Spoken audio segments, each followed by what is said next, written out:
So previously we learned about opioids, and we're going to briefly touch on the management ideas that exist for managing opioid overdose.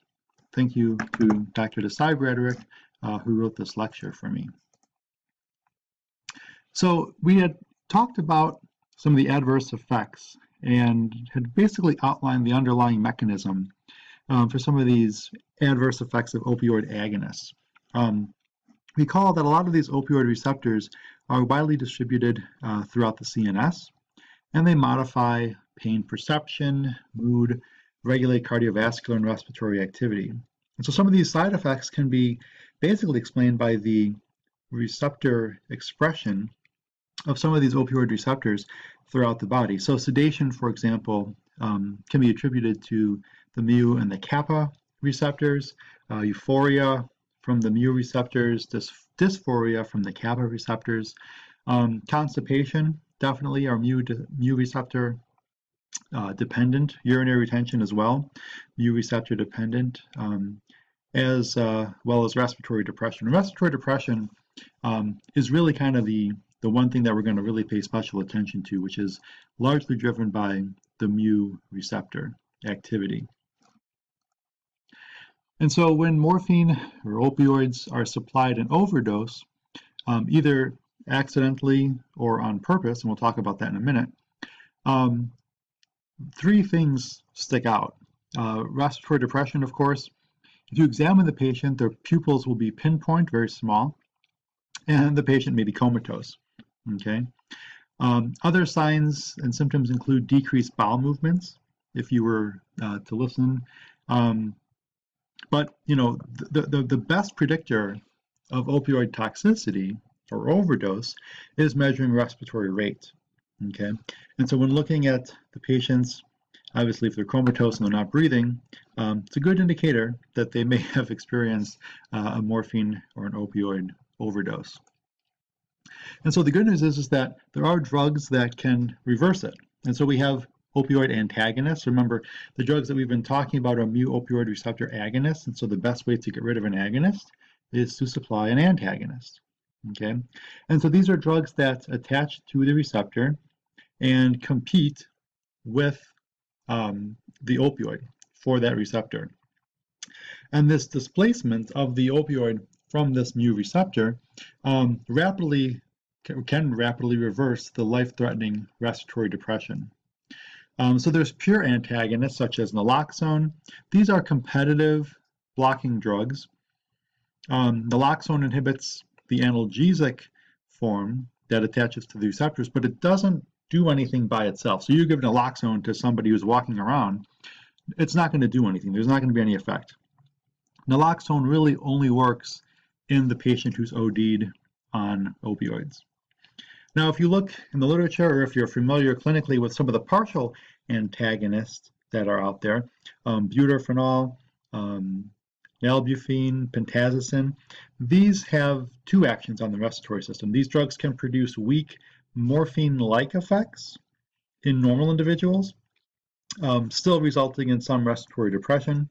In cases of acute opioid poisoning, however, partial antagonists, such as the drugs I just mentioned, can reverse respiratory depression. Okay, but really by far the best drug for reversing an opioid overdose is naloxone. Okay, and if we want to look at some of these other opioid antagonists that are summarized here, naloxone very rapidly reverses the respiratory depression, but it should be used with caution as it can precipitate withdrawal in opioid-dependent subjects. You should carefully titrate naloxone basically to make it possible to reverse the depression without inducing a full withdrawal syndrome. And we'll talk about the withdrawal syndrome and the dependence liability in brain behavior and cognition. So the duration of activity of naloxone is quite short compared to the duration of action of a lot of these opioids. And so you have to repeatedly administer this drug or supply it with some type of continuous infusion. There's also been a formulation that's been out there now. It's a nasal spray Why is this important? You can basically administer this drug quite readily in patients that are comatose and not breathing. You don't have to worry about injections and needles and so forth, and it just makes it super convenient. Naloxone is available as a daily administration. You can also get once monthly injections that are given intramuscularly. But of course, like EMTs and first responders, they're equipped with Narcan, and the spray is just so much easier because they don't have to fiddle around with needles, and they don't know the patient's medical history, and so there's bloodborne pathogens and so forth to be worried about. Naltrexone is available as a daily administration.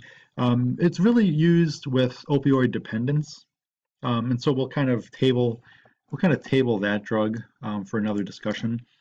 Naloxone has been out there. That's basically marked for opioid-induced constipation. Remember, we said one of the major side effects to these drugs is constipation. And then, of course, naloxone is Narcan, as I had already mentioned. And so there's several mixed function opioids that are out there. Pentazocine, butorphanol, some of these others. A lot of these drugs are really used in the management of overcoming respiratory depression, but in patients that are clinically addicted. And so buprenorphine is a partial agonist or antagonist, but it has affinity for both the mu and the kappa receptors. If you give buprenorphine to a naive user, it has some analgesic activity, but in chronic users, it can actually precipitate withdrawal. You may have heard of Suboxone. Suboxone is a combination of buprenorphine and naloxone, and it's basically used in the treatment of drug dependence. And so this is where some of these drugs kind of fall into this category, but by and large, we're really kind of only focusing on naloxone. And I know many of you may have dabbled in research or have some clinical exposure, so you may be expecting me to go into more detail about these drugs, but for this particular patient group that we're talking about, patients who have overdosed on opioids, really the drug of choice is naloxone, whether it's nasal spray, IV, intramuscular. That's really the best choice. Some people have looked at activated charcoal, altering gastric emptying, hemodialysis. None of these are really recommended for an opioid patient who is poisoned or has overdosed. None of these things have really worked. By far, the best thing is really naloxone. If a patient literally just swallowed a whole bunch of codeine or Vicodin tablets, you could argue that going in there with like a gastric lavage to physically remove them would be a good idea. But you're probably not going to have the patient tell you that they just took a handful of pills, so that's probably not a real life situation. Other drugs can interact with these opioids, and we haven't gone through any of these drugs just yet, but understand that the sedative hypnotics, benzodiazepines like Valium, barbiturates, and alcohol, these really profoundly increase the CNS depression. And the reason I put it in here is because patients that OD on Vicodin or Tylenol number 3 or any of these opioid type compounds really are doing so either by accident, because they're addicted and they need to get that fix, or in the case of suicide, on purpose. And in the case of suicide, they often combine those opioids with some of the drugs on this list. And so that further kind of complicates things. And so understand that while we are going to talk about naloxone and how wonderful it is, it won't reverse some of these other drugs that may be on board. Okay. And so just as a brief summary, understand too that we looked at loperamide and its ability to treat diarrhea. We had talked about it in a previous case. And of course, dextromethorphan, which prevents the cough reflex. And so these are kind of other non-opioid drugs that exist that kind of operate through those receptors.